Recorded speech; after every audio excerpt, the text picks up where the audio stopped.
Hello everyone, welcome to Chetan Bharat Learning and welcome back to our weekly current affairs series in which we'll cover all the important developments with respect to the field of science and technology. Now our period of reference for this particular lecture shall be 6th of February to 12th of February, यानी कि 6 फरवरी से लेके 12th फरवरी तक जो जो important developments हुई हैं science and technology के पर्सपेक्टिव से वो हम आज के लेक्चर में कवर करेंगे। ना मैं पहले ही बता दूं, इस पिछले हफ्ते में बहुत सारे इवेंट्स हुए हैं, बहुत सारी छोटी छोटी न्यूज आइटम्स हैं, इसीलिए हम नंबर में बहुत ज्यादा न्यूज आइटम्स कवर करेंगे। बिकॉज इस हफ्ते नंबर ऑफ न्यूज आइटम्स बहुत ज्यादा थी, इसीलिए मैंने उन्हें डिफरेंट हेडिंग्स में क्लब कर दिया है। जैसे 2-4 न्यूज आइटम्स है with respect to space missions, then space related बहुत सारी न्यूज आई थी वो हम करेंगे, मेडिसिन रिलेटेड कुछ न्यूज आई थी, राइट? तो इसीलिए इन 3 कैटेगरीज में मैंने उन न्यूज आइटम्स को बांट दिया है। Then will talk about muon tomography. Tomography is using x rays, structure को चेक करने के लिए एक्सरेज यूज करते हो आप, जैसे कि एक्सरे आप करते हो बोन फ्रैक्चर वगैरह चेक करने के लिए। सो एक्सरेज इमिट करते हो किसी सॉलिड स्ट्रक्चर पे और उसकी इंटरनल जो स्ट्रक्चरल वीकनेसेस हैं या स्ट्रेंथ्स हैं वो पता कर लेते हो। तो टोमोग्राफी तो वो होता है, पर अब एक्सरे के बजाय आप म्यूऑन यूज करोगे तो इसे म्यूओग्राफी या म्यूऑन टोमोग्राफी कहा जाता है। कोई नहीं, इसको डिटेल में करेंगे। देन इंडिया और यूएसए के बीच में एक जॉइंट मिलिट्री एक्सरसाइज है with respect to chemical and biological weapons, Tarkash, वो हम बात करेंगे। और जैसा कि हमेशा होता ही है, एंड में I'll give you certain questions for practice and you have to answer those questions in the comment section below because I also want to see whether you understood the lecture or not. Alright? तो बिना किसी देरी के let's start with space missions, जो recent space missions आए हैं। Alright? Now in space missions में सबसे पहले तो हम बात करेंगे SSLV D2 की, small satellite launch vehicle D2 जो इसरो ने लॉन्च करा है, नंबर 1। और नंबर 2 हम निसार मिशन की बात करेंगे, NASA ISRO synthetic aperture radar. ठीक है, तो सबसे पहले let's talk about SSLV D2। Now SSLV D2 क्या है? Small satellite launch vehicle. ये ऐसा लॉन्च व्हीकल है इसरो का जिससे आप स्मॉल सैटेलाइट्स लॉन्च कर सकते हो। जैसे आप जानते हो एक PSLV होता है, एक GSLV होता है। GSLV Mark 3 तो हमारे इसरो की हेवीएस्ट सैटेलाइट्स को स्पेस में लेके जाता है, पर स्मॉल माइक्रो मिनी सैटेलाइट्स के लिए आपने एक छोटा लॉन्च व्हीकल बनाया जिसका नाम है SSLV D2। अब नाम तो इसका SSLV है, पर इसका नाम D2 क्यों है? क्योंकि जो D1 था वो पहला लॉन्च व्हीकल था आपका स्मॉल सैटेलाइट्स के लिए, वो फेल हो गया था। तो अभी सक्सेसफुली लॉन्च किया है आपने सेकंड वर्जन ऑफ SSLV से। SSLV का जो फर्स्ट वर्जन था D1 वो फेल हो गया था, तो फिर इन्होंने कुछ रेमीडियल मेजर्स किए, कुछ स्ट्रक्चरल चेंजेस किए जिससे वो सक्सेसफुल हो पाया, और अब D2 सक्सेसफुली लॉन्च हो चुका है और बहुत सारी सैटेलाइट्स इसने, छोटी सैटेलाइट स्पेस में लॉन्च कर दी हैं। So let's talk about this in its second development flight. Second development flight क्यों कह रहे हैं? क्योंकि D1 फेल हो गया था। On Friday morning, the small satellite launch vehicle was launched successfully from first launch pad at the Satish Dhawan Space Center, Sriharikota में। It will place ISRO Earth Observation Satellite, एक तो हमारी remote sensing satellite Earth Observation Satellite 07 launch होगी, और 2 private लोगों की satellites launch होंगी। ठीक है, तो इस लॉन्च SSLV D2 से ना इसरो एक्चुअली 3 सैटेलाइट्स लॉन्च करा है। एक तो इसरो की खुद की सैटेलाइट है, बाकी 2 सैटेलाइट्स किसी और की है। तो इसरो की तो ये खुद की सैटेलाइट है, बाकी दोनों कौन सी है? JANUS 1 एंड आजादी set 2। Clear? The new vehicle was developed to capture the emerging small and micro satellite commercial market with launches offered on demand. देखो अब धीरे धीरे ना छोटी छोटी सैटेलाइट्स की भी ना मार्केट बढ़ती जा रही है। बहुत सारे लोग जो छोटी छोटी सैटेलाइट्स बनाते हैं उन्हें एक लॉन्च व्हीकल चाहिए, तो इसरो इस मार्केट को भी कैप्चर करना चाहता है कि छोटी छोटी सैटेलाइट्स लॉन्च करने वाले लोग भी इसरो को कांटेक्ट करें और पे करें for launch facilities. A new vehicle is declared operational. अच्छा, इसरो अपने किस व्हीकल को ऑपरेशनल कहेगा? ये इंपॉर्टेंट चीज है आपके लिए जानने के लिए। किस व्हीकल को इसरो ऑपरेशनल कहेगा? जैसे SSLV D1 ऑपरेशनल नहीं था, SSLV D2 ऑपरेशनल है। A new vehicle is declared operational by the space agency after it completes 2 successful development flights. तो 2 सक्सेसफुल डेवलपमेंट फ्लाइट्स के बाद ही उसे आप ऑपरेशनल कहोगे. नाउ D2 से पहले कौन सा लॉन्च व्हीकल हमारा ऑपरेशनल कैटेगरी में आ गया था? दैट वाज GSLV Mark 3, क्योंकि उसने चंद्रयान 2 को लॉन्च कर दिया और जैसे ही उसने चंद्रयान 2 को लॉन्च किया वो ऑपरेशनल कैटेगरी में आ गया. GSLV Mark 3 का नाम अब LVM-3 है. ठीक है, चलो नाउ सैटेलाइट्स के बारे में बात करते हैं. ये कौन सी सैटेलाइट है? Janus-1 सैटेलाइट कौन सी है? It is a technology demonstrated satellite build by US based Antaris. तो यूएसए कंपनी है एक एंटारिस और उसके इंडियन पार्टनर है XD links and Ananth technologies. तो ये एक्चुअली 3 प्राइवेट कॉर्पोरेशंस की जॉइंट सैटेलाइट है. एक तो यूएसए की कंपनी है, 2 इंडिया की कंपनीज हैं और ये स्मॉल सैटेलाइट है. It is a 6 unit cube satellite, छोटी सैटेलाइट है with 5 payloads on board, 2 from Singapore and 1 each from Kenya, Australia and Indonesia. Payload क्या होते हैं? जो इंस्ट्रूमेंट्स होते हैं सैटेलाइट पे कुछ मेजर करने के लिए. तो इन 4 कंट्रीज से ये पेलोड्स आए हैं. देन दूसरी सैटेलाइट है Azaadi sat. It is a cube sat, again छोटी सैटेलाइट है, weighing around 8 kg and carries 75 different payloads. Girl students from rural regions across the country were provided guidance to build these payloads. तो ये जो payload जिस पे instruments हैं, scientific instruments, ये across India different girl student से बनवाए गए हैं. The payloads are integrated by the student team of space kids India. Space kids India एक ऑर्गेनाइजेशन है जो छोटे बच्चों में स्पेस से रिलेटेड इंटरेस्ट पैदा करना चाहती है. तो अब इंटरेस्ट, इससे बढ़िया इंटरेस्ट कैसे पैदा होगा जब आपको छोटे बच्चों को कांटेक्ट करे स्पेस किड्स वाले और बोले आपकी सैटेलाइट हम स्पेस में लॉन्च करेंगे, ये काम कर दो, जो गर्ल स्टूडेंट्स को कहा इन्होंने. तो वो है ये चीज. देन इसरो की अपनी important satellite, earth observation satellite number 7. It is a 156 kg satellite designed and developed by ISRO. Its mission objective is to design and develop payload instruments compatible with micro satellite buses and new technologies for future operational satellite. इसमें जाने की जरूरत नहीं है. Just remember, this is an Earth observation satellite. बस. अच्छा, दूसरी news item है with respect to Nisar. Now Nisar एक सैटेलाइट ही है जो अर्थ के लो अर्थ ऑर्बिट में ही होगी, राइट? पर ये सैटेलाइट को डेवलप किया है जॉइंटली यूएसए और इंडिया ने. तो ये नासा और इसरो का जॉइंट मिशन है, तभी इसका नाम निसार है. NASA ISRO synthetic aperture radar. अब सिंथेटिक अपर्चर रेडार क्या है? ये इस सैटेलाइट पे वो इंस्ट्रूमेंट होगा जो अर्थ को ऑब्जर्व करेगा.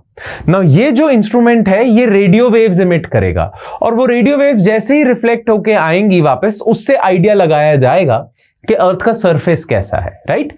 तो रेडियो वेव से हो रहा है रेडार टेक्नोलॉजी, राइट? तो इसीलिए नासा और इसरो का ये जॉइंट मिशन है NISAR. NISAR will be first radar of its kind in space to systematically map Earth की ऑब्जर्वेशन के लिए using 2 different radar frequencies. Now इस पे जो रेडार होगा ना, जिसे हम सिंथेटिक अपर्चर रेडार कह रहे हैं, ये 2 फ्रीक्वेंसीज की रेडियो वेव्स एमिट करेगा, L band, S band, to measure changes in our planet's surface less than a centimeter across. Nisar has been built by space agencies of USA and India under a partnership agreement. 2014 में USA और India में agreement हुआ था कि हम एक joint mission launch करेंगे और उसी का प्रोडक्ट है Nisar. It is expected to be launched in January 2024 from Sriharikota. By using SAR, synthetic aperture radar, Nisar will produce high resolution images of अर्थ की हाई रेजोल्यूशन इमेजेस प्रोड्यूस करेगा. और बिकॉज अब हम इसमें विजुअल कैमरा नहीं यूज कर रहे, रेडार यूज कर रहे हैं अर्थ की इमेजेस निकालने के लिए, इसलिए अगर क्लाउड कवर बीच में आ जाए तो ये जो रेडियो वेव्स हैं ये उसको भी पेनिट्रेट कर सकती हैं. जनरली अगर आप ऊपर कैमरा रख दो ना और बीच में बादल आ जाए तो अर्थ की इमेजेस नहीं आ सकती, पर रेडार के साथ ये प्रॉब्लम नहीं है. SAR is capable of penetrating clouds and can collect data day and night regardless of the weather conditions. Nisar will map the entire globe in 12 days. इसका ऑपरेशनल टाइम इस सैटेलाइट का है 3 साल. ये 3 साल तक ऑपरेशनल रहेगी. तो 2024 से लेके 27 तक. ऑलराइट. अच्छा, अब इसमें आपको और क्या पता होना चाहिए प्रीलिम्स के पर्सपेक्टिव से, कि ये देखो जॉइंट मिशन है बिटवीन नासा एंड इसरो. तो इसमें नासा क्या कंट्रीब्यूट कर रहा है, इसरो क्या फैसिलिटी कंट्रीब्यूट कर रहा है? तो नासा की कंट्रीब्यूशन है, जैसे हमने बताया, जो रेडियो वेव्स रेडार होगा, सिंथेटिक एपर्चर रेडार, वो एल बैंड फ्रीक्वेंसी भी फेंकेगा, एस बैंड भी। तो एल बैंड रेडार नासा दे रहा है, जीपीएस सिस्टम नेविगेशन के लिए नासा प्रोवाइड कर रहा है, high capacity solid state recorder, जो भी डेटा इकट्ठा होगा उसे कहीं रिकॉर्ड भी तो करना पड़ेगा ना, जो भी इमेजेस लेगा ये निसार मिशन वो कहीं स्टोर करनी होगी, उसके लिए नासा प्रोवाइड कर रहा है रिकॉर्डर। एंड पेलोड डेटा सब सिस्टम, ये different payloads, different instruments arrange कैसे होंगी सैटेलाइट में, उसका सिस्टम नासा दे रहा है। इसरो क्या दे रहा है? इसरो एस बैंड रेडार दे रहा है, फिर रॉकेट दे रहा है जिसके थ्रू निसार सैटेलाइट को लॉन्च किया जाएगा, तो जीएसएलवी लॉन्च सिस्टम इसरो दे रहा है, और वो स्पेसक्राफ्ट जिसमें निसार होगा, ये इंस्ट्रूमेंट्स होंगे, यानी कि वो जो सैटेलाइट है वो इसरो बना रहा है। सैटेलाइट में इंस्ट्रूमेंट्स बहुत सारे नासा दे रहा है, पर सैटेलाइट रॉकेट इसरो दे रहा है, और एस बैंड रेडार इसरो दे रहा है। ऑलराइट, चलो निसार के बेनिफिट्स क्या होंगे, फायदा क्या है निसार का? अर्थ साइंसेस में बहुत फायदा है, क्योंकि अर्थ को अच्छे से ऑब्जर्व करेगा। बहुत सारे डिजास्टर प्रोन एरियाज हैं, तो उनको अच्छे से स्टडी करना जरूरी होता है, तो उसमें मदद करेगा। एग्रीकल्चर में मदद करेगा, क्योंकि बहुत सारे drought prone regions, flood prone regions को ये ऑब्जर्व करेगा और वार्निंग्स अर्ली दे सकता है। देन इंफ्रास्ट्रक्चर मॉनिटरिंग, बहुत सारे हाईवेज कुछ सेंसिटिव लोकेशन से गुजर रहे हैं, उनकी भी ऑब्जर्वेशन होगी, power plants, highways, railway tracks, bridges वगैरह, उनके लिए। और क्लाइमेट चेंज को ये स्टडी करेगा, क्योंकि अगेन अर्थ को ये ऑब्जर्व कर रहा है। ऑलराइट, चलो अब हम आ जाते हैं स्पेस रिलेटेड न्यूज। ये जो अभी तक हमने टॉपिक्स करे थे ये तो स्पेस मिशंस थे, जैसे कि SSLV D2 ये मिशन था इसरो का, निसार ये मिशन था नासा इसरो का। अब स्पेस में बहुत सारी सैटेलाइट्स ने कुछ इवेंट्स ऑब्जर्व किए हैं, उससे रिलेटेड न्यूज देख लेते हैं। Space related news number 1 is Quaoar. Quaoar, ठीक है, ये क्वावार क्या है? ये एक ड्वार्फ प्लैनेट है। ड्वार्फ प्लैनेट है जो कूपर बेल्ट में पाया गया है। अब कूपर बेल्ट क्या है? देखो, आपको पता होना चाहिए हमारा जो सोलर सिस्टम है it consist of sun and various planets and asteroids, ठीक है। तो सन आ जाता है, फिर Mercury, Venus, Earth, Mars, Jupiter, Saturn, Uranus, Neptune. Neptune तक है आपका सोलर सिस्टम। नेपट्यून के बाहर बहुत सारे सॉलिड ऑब्जेक्ट्स हैं जो अर्थ के अराउंड चक्कर लगा रहे हैं, ठीक है, बहुत सारे हैं। अब वो बहुत सारे जो ऑब्जेक्ट्स हैं उन्होंने एक बेल्ट बनाई हुई है सॉलिड ऑब्जेक्ट्स की, आईसी सॉलिड ऑब्जेक्ट्स की अराउंड द सोलर सिस्टम, उसे कहते हैं कूपर बेल्ट। इसी कूपर बेल्ट में आपको प्लूटो मिल जाएगा जो अब एक ड्वार्फ प्लैनेट है, जो प्लैनेट कंसिडर नहीं होता है, ठीक है। इसी में ही आपको होमिया मिल जाएगा, एक और ड्वार्फ प्लैनेट है। इसी में ही आपको मेक मिल जाएगा, एक और ड्वार्फ प्लैनेट है। और इसी में ही आपको कूपर बेल्ट में क्वावार मिल जाएगा, ये भी एक ड्वार्फ प्लैनेट है जो कूपर बेल्ट में लाई करता है। ये बहुत दूर है सन से, आईसी प्लैनेट है। अब चक्कर ये है कि हमने अभी तक ये सोचा था कि जितने भी ऑब्जेक्ट्स हैं, जितने भी कुछ ऑब्जेक्ट्स होते हैं या प्लैनेट्स होते हैं, बहुत बड़े प्लैनेट्स की ही रिंग्स पॉसिबल हैं, जैसे सैटर्न के अराउंड रिंग्स है ना, राइट। पाया ये गया है कि कूपर बेल्ट में ये जो ड्वार्फ प्लैनेट है इसकी भी रिंग्स हैं, और इसकी रिंग ना प्लैनेट से बहुत दूर बनी हुई है जो पॉसिबल नहीं है, राइट। इसीलिए क्वावार न्यूज में था। एक बार फिर से देख लेते हैं। The small distant world called Quaoar, named after a god of creation in Native American mythology. ये जो रेड इंडियंस की माइथोलॉजी है उसमें जो गॉड है ऑफ क्रिएशन उसे क्वावार कहते हैं, तो इसी पे नाम रख दिया इसका प्लैनेट का। Is producing some surprises for astronomers as it orbits beyond Pluto in the frigid outer reaches of our solar system. अब ये क्वावार प्लैनेट की रिंग्स किसने डिस्कवर करी है? यूरोपियन स्पेस एजेंसी का एक टेलीस्कोप है, चेपोस telescope, said on Wednesday that they have detected a ring encircling Quaoar akin to one around the planet Saturn. जैसे सैटर्न के अराउंड रिंग है वैसे क्वावार के अराउंड रिंग है, but the one around Quaoar defies the current understanding of where such rings can form. देखो, माना यह जाता है कि कोई भी प्लैनेट के अराउंड रिंग तभी बन सकती है अगर वो रिंग ना इसके थोड़े पास है। ज्यादा दूर रिंग बन नहीं सकती, क्योंकि ज्यादा दूर अगर रिंग बन जाएगी तो इस प्लैनेट की ग्रेविटी उसे अपने पास रख नहीं पाएगी और वो डिसिपेट हो जाएगी। ठीक है, तो सैटर्न की रिंग इसलिए पॉसिबल है क्योंकि सैटर्न के पास है आपका वो जो रिंग है। पर क्वावार में क्या देखा गया, क्वावार के अराउंड जो रिंग है ना वो बहुत दूर है क्वावार से। अब ये कैसे पॉसिबल है, इसी पे साइंटिस्ट लगे हुए हैं। चलो क्वावार के बारे में जान लेते हैं। Discovered in 2002, it is a dwarf planet in the Kuiper belt, a region of icy planetesimals beyond Neptune. Its diameter is 700 miles, is a third of that of Earth's moon. Moon का भी 1/3 हिस्सा है ये, and half that of dwarf planet Pluto. Pluto का भी आधा है, smallest planet जो कंसिडर किया जाता था जब प्लूटो प्लैनेट था, उसका भी आधा है ये। अच्छा, इस प्लैनेट का अपना मून भी है कॉल्ड वेवॉट। ठीक है, नाउ कहा यह जाता है कि हर प्लैनेट के अराउंड ना एक ऐसा रीजन होता है जिसमें रिंग्स बन सकती है, पर उसके बाहर अगर कोई सॉलिड ऑब्जेक्ट है तो वो रिंग में नहीं आ सकता। यानी कि मान लो ये प्लैनेट है, ठीक है, इसके अराउंड ये एक छोटी सी बेल्ट है, इसी बेल्ट में रिंग बन सकती है। ठीक है, क्योंकि यहां पे फोर्सेस ऑफ, अब इसकी डिटेल में हमें जाने की जरूरत नहीं है, बस ये याद रखना यहां पे इस प्लैनेट की ग्रेविटी और वो ऑब्जेक्ट्स की टाइडल फोर्सेस बैलेंस आउट हो जाती हैं। ग्रेविटी ज्यादा है टाइडल फोर्सेस से, इसीलिए यहां पे रिंग बन सकती है, मून्स बन सकते हैं। इसके बाहर जितने भी ऑब्जेक्ट्स हैं वो इसकी ग्रेविटेशनल पुल में इतने ज्यादा स्ट्रांग नहीं आएंगे, इसलिए इस रीजन के बाहर रिंग्स नहीं बन सकती। नाउ इस रीजन को हम कहते हैं रोशे लिमिट।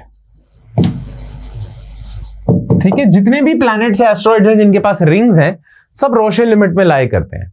पर क्वावार जो एक लौता ऐसा प्लैनेट है जिसकी जो रिंग है, या ड्वार्फ प्लैनेट है जिसकी जो रिंग है वो रोशे लिमिट के बाहर है। अब रोशे लिमिट होता क्या, उसकी डिटेल में नहीं जाना कि when gravitational pull is more than tidal pull, उसमें नहीं जाते। बस ये याद रखना ये एक वो रीजन है जिसके बाहर रिंग्स बन नहीं सकती, पर क्वावार में बन गई। Right, Quaoar is located outside the Roche limit where particles should readily come together due to gravitational field around a celestial body to form a moon. ठीक है, अब और कहां कहां रिंग है हमारे सोलर सिस्टम में? The greatest ring in our solar system is on Saturn. Saturn पे सबसे ज्यादा रिंग है। अच्छा, कुछ तो प्लैनेट्स की अपनी रिंग है, जैसे जुपिटर की रिंग्स हैं, यूरेनस की, नेपट्यून की। कुछ ऐसे ऑब्जेक्ट्स हैं जो प्लैनेट्स नहीं है, उनकी भी रिंग है, जैसे चारिक्लो, होमिया, इनकी भी रिंग है। अब होमिया एक ड्वार्फ प्लैनेट है जो लाई करता है कूपर बेल्ट में। ठीक है, अच्छा, चारिक्लो एक सेंटोर है। अच्छा, सेंटोर क्या होते हैं? ये एस्ट्रॉइड्स ही होते हैं। एस्ट्रॉइड्स क्या होते हैं? रॉक्स होती हैं, बड़ी बड़ी रॉक्स हैं। ठीक है, स्पेस में जो फ्लोट कर रही हैं, ये बहुत बड़ी रॉक है। पर ये जो रॉक है ये एस्ट्रॉइड बेल्ट में लाई नहीं करती, ये लाई करती है जुपिटर के बीच में और नेपट्यून के बीच में। जुपिटर और नेपट्यून के बीच में जो ऐसे ऑब्जेक्ट्स हैं बड़े बड़े, उन्हें एस्ट्रॉइड्स कह लो, उन्हें सेंटोर कहते हैं। तो सेंटोर और big Rocky objects between Jupiter and Neptune. ठीक है, तो चारिक्लो एक बहुत बड़ा सेंटोर है, इसकी भी अपनी रिंग है। बाकी जुपिटर, यूरेनस, नेपट्यून की रिंग है, सबकी रोशे लिमिट में ही रिंग बनी है, एक्सेप्ट क्वावार। Make sense? बस नेक्स्ट न्यूज आइटम है क्वाज़ाई क्रिस्टल्स की। अब क्वाज़ाई क्रिस्टल्स क्या है, पहले तो वो देख लेते हैं। ठीक है, देखो जितना भी आप जानते हो, देयर आर वैसे तो 5 स्टेट्स ऑफ मैटर। ठीक है, सॉलिड, लिक्विड, गैस, प्लाज्मा और बोस, आइंस्टाइन, कॉन्डेंसेट, वो 5 स्टेट्स हैं। पर मेजरली हम जानते थे, बचपन से हमने पढ़ा है कि there are 3 states of matter, solid, liquid, gas. अब जो सॉलिड है उसके भी 3 स्टेट्स होती हैं। जितने भी सॉलिड ऑब्जेक्ट्स हैं ना दुनिया में, सब 3 तरह के हैं। अमॉर्फस है, यानी कि पाउडर फॉर्म में है, क्रिस्टल्स हैं, यानी कि क्रिस्टल फॉर्म में है, और एक और तीसरी कैटेगरी है जो अमॉर्फस और क्रिस्टल की कुछ बीच की कैटेगरी है, क्वाज़ाई क्रिस्टल्स। इन्हें हम ऑलमोस्ट क्रिस्टल्स कहते हैं, कि ये ऑलमोस्ट क्रिस्टल्स हैं पर परफेक्ट क्रिस्टल्स नहीं है। ठीक है, तो मैटर 3 तरीके का है, solid matter, amorphous, powder form, crystals, और आपका quasi crystals. Now quasi crystal discover किसने किए थे, ये याद रखना है नाम आपने। The American Israeli scientist Dan Shechtman discovered quasi crystals in the lab in 1982, और इनकी इस डिस्कवरी के लिए इन्हें 2011 में नोबेल प्राइज इन केमिस्ट्री भी मिला है। ठीक है ना। क्वाज़ाई क्रिस्टल्स लैब में बनाने बहुत ज्यादा मुश्किल है। इन्होंने बना तो दिया और डिस्कवर कर दिया कि क्वाज़ाई क्रिस्टल जैसी भी कोई चीज होती है, पर इन्हें लैब में बनाना बहुत मुश्किल है। पर आपको पता है ये नेचर में बहुत सारी जगहों पे मिलते हैं। अब ये नेचर में कैसे मिलते हैं? Scientist have discovered a third natural source of quasi crystals. ना देखो, अभी तक साइंटिस्ट को लगता था कि एक तो लैब में आप क्वाज़ाई क्रिस्टल बना सकते हो, पर वो बड़ा मुश्किल है। एक नेचर में मिलते हैं ये, पर नेचर में दो जगहों से ही मिलते हैं ये, ठीक है। एक तो मीटियोराइट से मिल जाएंगे, स्पेस से जो ऑब्जेक्ट्स आ रहे हैं, है ना। तो रशिया में 2011 में एक मीटियोराइट मिला था जिसका नाम था खाटेरका मीटियोराइट, वहां पे क्वाज़ाई क्रिस्टल्स मिले आपको। देन जब यूएसए एटॉमिक बॉम्ब बना रहा था ना, तो उसने टेस्ट किए थे बहुत सारे। Before Hiroshima and Nagasaki USA ने बहुत सारे टेस्ट किए थे अंडर मैनहट्टन प्रोजेक्ट। तो उसका पहला जो टेस्ट था ट्रिनिटी टेस्ट, उसके रिमेन्स में आपको क्वाज़ाई क्रिस्टल्स मिल गए, ठीक है। तो यही दो जगहों पे नेचुरली आपको क्वाज़ाई क्रिस्टल्स मिले थे। पर अभी रिसेंटली तीसरी जगह भी मिल गई है, in metallic fragment in sand hills dunes of northern Nebraska. तो इसीलिए अब नेचुरल सोर्सेज अगर क्वाज़ाई क्रिस्टल्स की बात करें तो वो तीन हैं। These three sources suggest that quasi crystals are formed under extreme conditions. अब ये तीनों कंडीशंस ना एक्सट्रीम है। स्पेस से ऑब्जेक्ट को आता है, जलता हुआ आता है। एटॉमिक बॉम्ब का टेस्ट तो बिल्कुल ही एक्सट्रीम कंडीशंस वाला टेस्ट था, वहां पे हीट कितनी होगी, और सेम इधर भी ऐसा था। तो इससे पता चलता है क्वाज़ाई क्रिस्टल्स अगर बनेंगे ना, तो नेचुरली अगर बनेंगे तो एक्सट्रीमली वायलेंट कंडीशंस में बनेंगे, हाई प्रेशर हाई टेम्परेचर में। So these three sources suggest that quasi crystals are formed under extreme conditions such as high pressure, high temperature and heavy electric currents. Clear? बस इतना ही। वैसे quasi crystals के बारे में आपको पता होना चाहिए, इनके यूजेजेस क्या हैं। एनर्जी स्टोरेज में यूज होते हैं, बोन टिश्यू की रिपेयर में यूज होते हैं, फ्रैक्चर वगैरह के लिए। वेवलेंथ रिफ्लेक्टर्स हैं, जो ज्यादा वेवलेंथ की वेव्स हैं उन्हें रिफ्लेक्ट कर देता है, कम वेवलेंथ नहीं। हीट इंसुलेशन में यूज होता है, थर्मल स्प्रेइंग में यूज होता है, कोटिंग ऑफ यूटेंसिल्स, क्योंकि हीट इंसुलेशन प्रॉपर्टीज हैं इसकी, इसीलिए बहुत सारे जो बर्तन होते हैं, फ्राई पैन होता है, उनके नीचे कोटिंग कर देते हैं ताकि आप उसे टच करो तो आपको गर्म ना लगे, ऐसे कुछ। मैग्नेट्रॉन स्पर्टिंग, देखो मैग्नेट्रॉन्स एक ऐसे पार्टिकल्स होते हैं जो मैग्नेटिकली चार्ज होते हैं, उनके एमिशन में भी इन्हें यूज किया जाता है, ठीक है। बस ये याद रखना, नाम ही याद रखना, डिटेल्स याद मत रखना या इंटरनली मत जाना। जैसे अभी तक हमने जो कवर करा है उसमें टेक्निकल रोशे लिमिट था, अगेन उसका बस बेसिक सा रफ सा याद रखना, एमसीक्यू टूट जाएगा आपका, उसकी डिटेल में ना जाना। और मैग्नेट्रॉन स्पर्टिंग क्या होता है इसकी भी डिटेल में मत जाना, नाम याद रखना। ऑलराइट, चलो बाकी क्वाज़ाई क्रिस्टल से रिलेटेड इतना ही आपको जानना है। Third is Jupiter beats Saturn. देखो अभी तक ना माना यह जाता था कि पूरे सोलर सिस्टम में सबसे ज्यादा मून सैटर्न के पास है। अभी तक ये माना जाता था कि सैटर्न के पास इन टोटल 83 मून्स हैं, ठीक है। 83 मून्स थे सैटर्न के पास और 80 मून्स कंसीडर किए जाते थे जुपिटर के पास। तो अगर आपसे कोई क्वेश्चन पूछ लेता कि which planet in our solar system has the highest number of moons, तो आप जवाब देते सैटर्न। सैटर्न के सबसे ज्यादा मून्स हैं। अर्थ के पास तो एक ही मून है, मार्स के पास 2 मून है, टीमोस फोबोस, राइट। ऐसे ही डिफरेंट प्लैनेट्स पे डिफरेंट मून्स हैं। पर अभी रिसेंटली जुपिटर के 12 और नए मून डिस्कवर हो चुके हैं, जिसकी वजह से अब जुपिटर के टोटल मून्स हो चुके हैं 92। और अब अगर आपसे सवाल पूछा जाए कि किस प्लैनेट के सबसे ज्यादा मून्स हैं, तो आप कहोगे Jupiter. Astronomers have discovered 12 new moons of Jupiter, putting the total count at record-breaking 92. That's more than any other planet in our solar system. पहले Saturn के 83 थे. Jupiter and Saturn are loaded with small moons, believed to be fragments of once bigger moons. सोचा जाता था कि जब बहुत पहले सोलर सिस्टम जब नया बन रहा था, तब सैटर्न और जुपिटर के बहुत सारे मून्स थे बड़े बड़े, वो आपस में टकरा गए जिससे छोटे छोटे मून्स बन गए। यानी कि पहले माना जाता था अर्ली सोलर सिस्टम में जुपिटर और सैटर्न के 4-5 मून्स ही होंगे, पर वो आपस में टकरा के छोटे छोटे पार्ट्स में ब्रेक हो गए। Clear? Uranus has 27 moons, Neptune has 4, Mars has 2 and Earth has 1. Venus and Mercury come up empty. Venus और Mercury का कोई मून नहीं है। Jupiter's newly discovered moons have not yet been named. अभी उनके नाम नहीं रखे गए हैं, अभी अभी तो डिस्कवर हुए। And last, north star. अब ये न्यूज में क्यों था? वेल, ये न्यूज में पॉलिटिकल कारणों की वजह से था। Amid demands by opposition for a discussion on the row surrounding Adani Group, parliament में आपको पता है ना अदानी को लेके काफी ज्यादा हड़कंप मचा हुआ है, तो उसमें ये सब हड़कंप चल रहा है, तो उसमें राज्यसभा के जो चेयरमैन है या वाइस प्रेसिडेंट, उन्होंने एक स्टेटमेंट दे दी थी पार्लियामेंट की गौरव गाथा बोलते हुए या पार्लियामेंट की तारीफ करते हुए कि parliament is the north star of democracy, ये हमारी डेमोक्रेसी का नॉर्थ स्टार है। ये जो वर्ड है ना नॉर्थ स्टार, ये पहले भी यूज किया गया है पॉलिटिकल कॉन्टेक्स्ट में। हमारे जो चीफ जस्टिस हैं Chandrachud ji had called the basic structure doctrine north star. ठीक है, तो इन्होंने हमारे कॉन्स्टिट्यूशन का जो बेसिक स्ट्रक्चर है, केशव नंदा भारती केस से आया था, उसे भी नॉर्थ स्टार कहा था। और अभी राज्यसभा के चेयरमैन जगदीप धनखड़ जी ने भी नॉर्थ स्टार कहा है। अब नॉर्थ स्टार है क्या? देखो पता क्या है, हमारे ना अर्थ के अराउंड बहुत सारे स्टार्स हैं, है ना, तो बहुत सारे स्टार्स ना अपनी लोकेशन चेंज करते रहते हैं क्योंकि अर्थ की पोजीशन ऐसी है।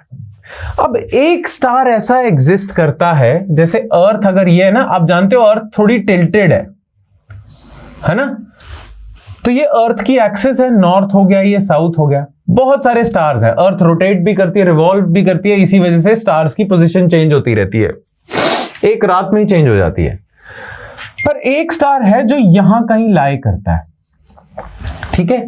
अब ये अर्थ की जो एक्सिस है ना, बिल्कुल उसके डायरेक्शन में है, साउथ से नॉर्थ, ये यहां पे लाई करता है ये स्टार, ठीक है। अब है क्या कि अर्थ चाहे रोटेट करती जाए चाहे रिवॉल्व करती जाए, इस स्टार की position with respect to Earth same ही रहती है, बिकॉज ये एक्सिस के अलोंग ही है। इसीलिए ये जो स्टार है ना, ये star actually through out the year, मतलब हमेशा एक ही जगह पे फिक्स नजर आता है आपको, हमेशा याद रखना।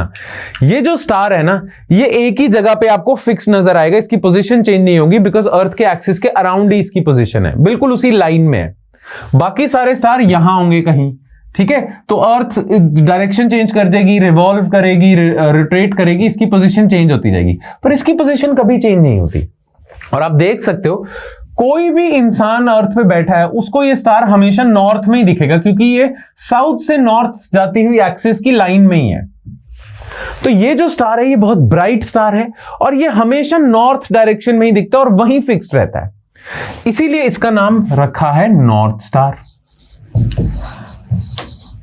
और क्योंकि रात में ये स्टार फिक्स्ड रहता है एक ही जगह पे और नॉर्थ की डायरेक्शन में पॉइंट करता है, कि अगर आप इस स्टार की तरफ देख रहे हो तो आप नॉर्थ में देख रहे हो, इसीलिए रात में नेविगेशन के लिए इस स्टार को बहुत ज्यादा यूज किया जाता है। जैसे देखो, दिन में तो आप अच्छे से नेविगेशन कर सकते हो, आपको डायरेक्शंस का आइडिया हो जाएगा, जो शिप्स वगैरह जाती हैं, जहां से सनराइज होता है वो ईस्ट है, जहां सनसेट होता है वो वेस्ट है, उसी के हिसाब से नॉर्थ साउथ कर लेते हो। पर रात में नहीं आपको पता क्या नॉर्थ है, क्या साउथ है, क्या ईस्ट है, वेस्ट है, उसके लिए आपके पास नॉर्थ स्टार है। तो नॉर्थ स्टार जहां होगा वो नॉर्थ डायरेक्शन होगी। तो सदियों से नेविगेटर्स इस नॉर्थ स्टार को देखते हुए रास्ता अपना तलाश रहे हैं, नेविगेशन कर रहे हैं। इसीलिए चंद्रचूड़ जी ने बेसिक स्ट्रक्चर को हमारा कॉन्स्टिट्यूशन का नॉर्थ स्टार कहा है, कि बेसिक स्ट्रक्चर वो सितारा है जिसको देख के हम नेविगेट करते हैं, हम जाते हैं, हमें रास्ता दिखाता है ये, राइट। खैर, ये नॉर्थ स्टार है, अपनी डायरेक्शन एक ही जगह पे फिक्स रहेगा, ये सबसे ब्राइटेस्ट स्टार है और ये नॉर्थ की डायरेक्शन में पॉइंट आउट करता है, और इसका एक्चुअल नाम है पोलैरिस, ठीक है। Polaris also known as north star और the pole star is very bright star, ठीक है। Its position and brightness have made humans use it for navigation. अच्छा, ये किस कॉन्स्टेलेशन का पार्ट है? अर्सा माइनर, ठीक है। Since Polaris lies nearly in direct line with the Earth's rotational axis above the north pole, it stands almost motionless, वहीं रहेगा, ये चेंज ही नहीं करेगा अपनी पोजीशन।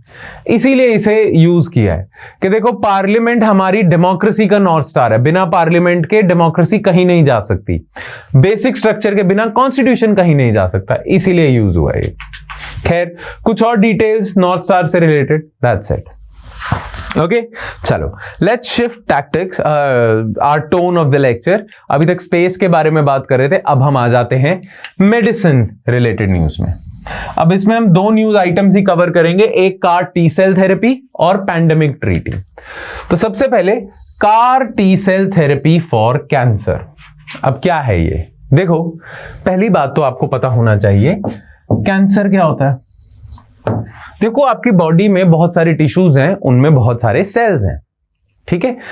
अब ये जो सेल्स है ना, ये मरते भी रहते हैं और नए बनते भी रहते हैं, यानी कि आपकी बॉडी में बहुत सारे ऐसे सेल्स हैं, they will die and new cells will replace them, ठीक है। रिन्यू होती रहती है आपकी बॉडी। पर अगर ऐसा हो जाए आपकी बॉडी में किसी वजह से कि पुराने सेल्स मर नहीं रहे और नए सेल्स ऐड होते जा रहे हैं, तो आपकी बॉडी का वो एरिया बढ़ने लग जाएगा, जिसे हम कहते हैं ट्यूमर। और अगर ये ट्यूमर जरूरत से ज्यादा हो जाए तो आपको हो जाएगा कैंसर, बहुत ही मैलिग्नेंट ट्यूमर हो गया आपका, ठीक है। अब जनरली अगर किसी को कैंसर हो जाता है तो उसको उसके कैंसर को ठीक करने के लिए बहुत सारी टेक्निक्स हैं। जैसे एक टेक्निक है सर्जरी कर दो, आर्टिफिशियली उसका शरीर खोल के कैंसरस टिश्यू को निकाल दो, ठीक है, पर वो परमानेंट इलाज नहीं है। खैर, दूसरी आपकी थेरेपी होती है जो आप यूज करते हो, रेडियोथेरेपी।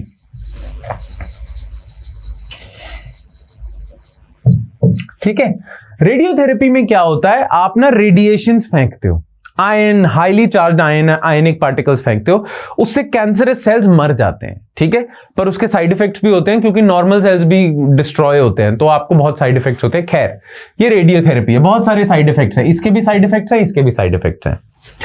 और तीसरी थेरेपी है सिस्टेमिक थेरेपी, इसके भी बहुत सारे टाइप्स हैं। सिस्टेमिक थेरेपी में एक तो है कीमोथेरेपी, आपकी बॉडी में मेडिसिन डाल देते हैं बहुत सारी, वो कैंसर सेल्स को तो मार देती है पर नॉर्मल सेल्स को भी इफेक्ट करती है, इसीलिए इसके भी साइड इफेक्ट्स हैं। दूसरा है इम्यूनोथेरेपी, आपके इम्यून सिस्टम में के साथ छेड़खानी करके ऐसा कर देते हैं कि आपका इम्यून सिस्टम ही कैंसर से लड़ ले। जैसे कि आपके बॉडी में एंटीबॉडीज होती हैं, ठीक है।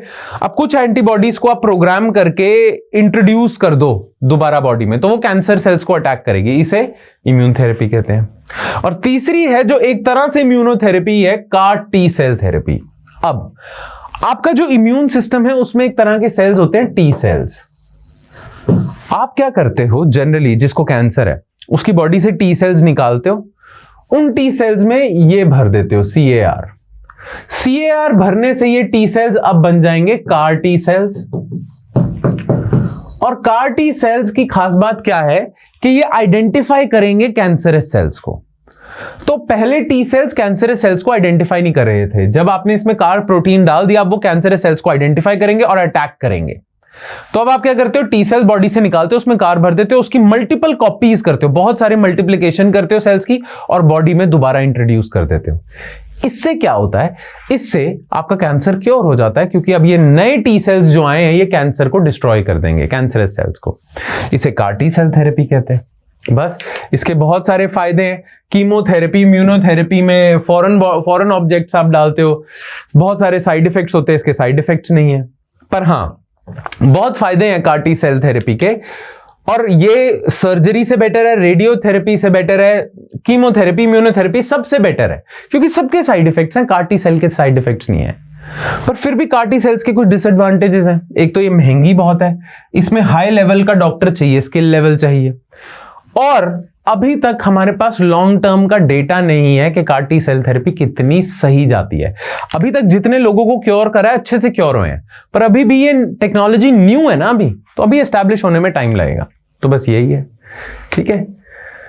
देन अभी रिसेंटली WTO ने बोला है कि एक पैंडेमिक ट्रीटी करते हैं, WTO कह रहा हूं, WHO ने।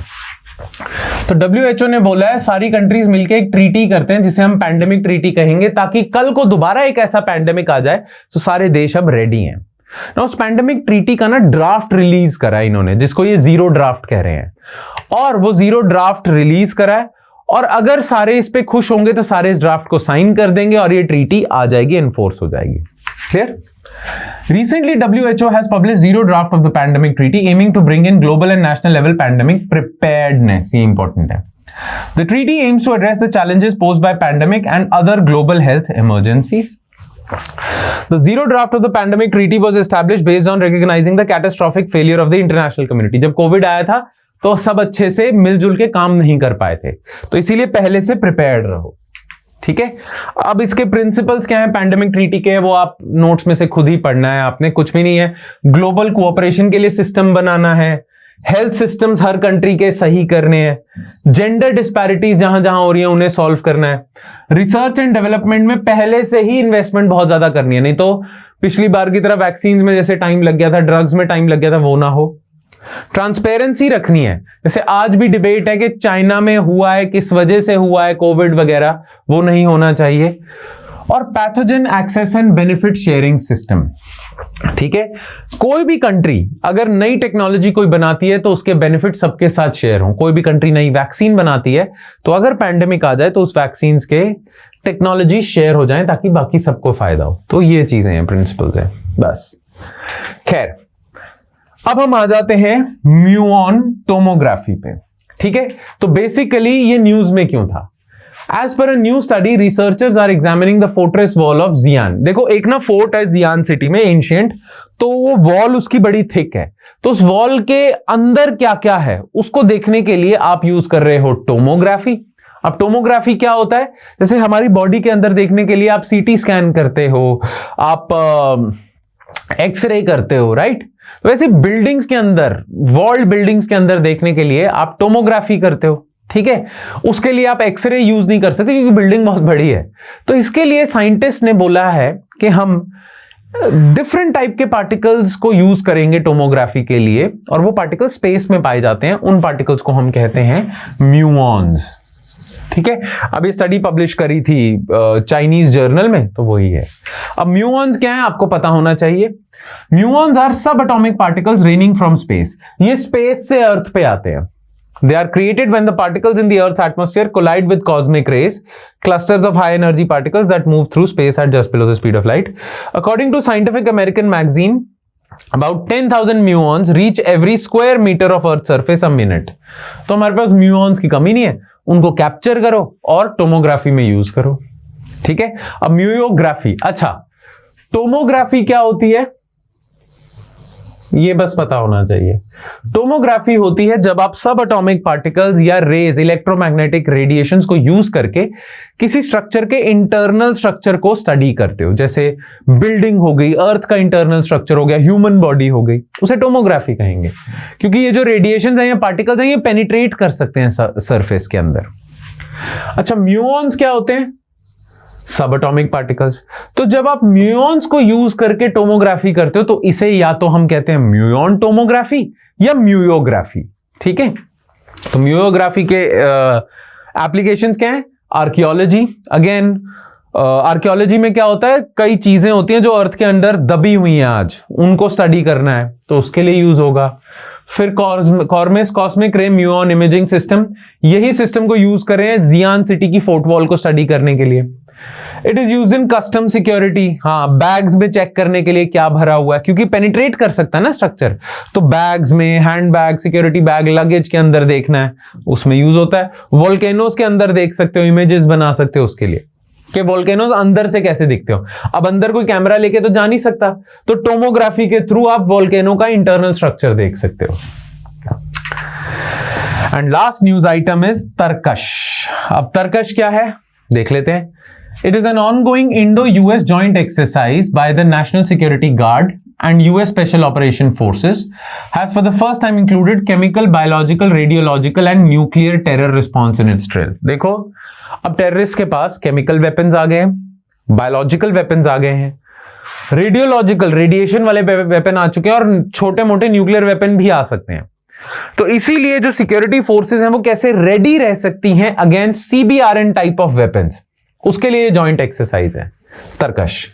The exercise comes against the backdrop of Russian allegation against Ukraine last year that Kiev had orchestrated a chemical attack in Kharkiv to blame Russia and get military aid from the West. तो Russia blame कर रहा है कि Ukraine ने जानबूझ के Kharkiv वाले area में केमिकल अटैक करा और बोला दुनिया को कि ये रशिया ने करवाया केमिकल अटैक और इसीलिए हमें ज्यादा एड दो। ये न्यूज में इसलिए था।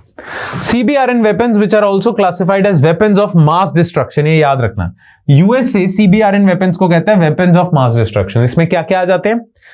क्वेश्चन एमसीक्यू भी आ सकता है, which of the following is included in under the category of weapons of mass destruction? तो केमिकल वेपन्स है, बायोलॉजिकल वेपन्स है, रेडियोलॉजिकल वेपन्स है, न्यूक्लियर वेपन्स है. The most recent use of CBRN. Recently allegation था कि जो Syria में के जो प्रेसिडेंट है बशर अल असाद ने, उन्होंने अपनी कंट्री में अपने रिबेल्स के खिलाफ केमिकल वेपन यूज करा, सरीन और साइक्लोसरीन. ठीक है, बस यही, बस याद रखना, Tarkash is a joint military exercise between India and USA. Alright, चलो. With this we finish today's lecture और अब बारी आती है questions for practice. ये MCQs होंगे, इसी आज के lecture से related होंगे. Alright, so let's take a look at the questions जिनके आंसर आपने comment section में करने हैं. Question number 1. Consider the following statements. Saturn has the highest number of moons in our solar system. No object in Kuiper belt has its own rings. Haumea is a dwarf planet that lies in the Kuiper belt. Which of the above statements are incorrect? 1 and 2, 2 and 3, 1 and 3, 1, 2 and 3. Alright? Next. Consider the following statements regarding NISAR. It is a joint satellite project of NASA and ISRO to map Earth's surface. The launch system shall be provided by NASA for this project. Satellite shall orbit in the low Earth orbit of Earth. Which of the above statements are correct? 1 and 2 only, 2 and 3, 1 and 3, 1, 2 and 3. Alright? And with that, we conclude today's lecture. Thank you so much for watching, guys, and I hope it added some value to your preparation. Baki, if you have any doubts, you're free to ask us those doubts. We'll be happy to entertain them all. Alright then. That's it from my side, guys. I'll see you next time with more stuff. Thank you.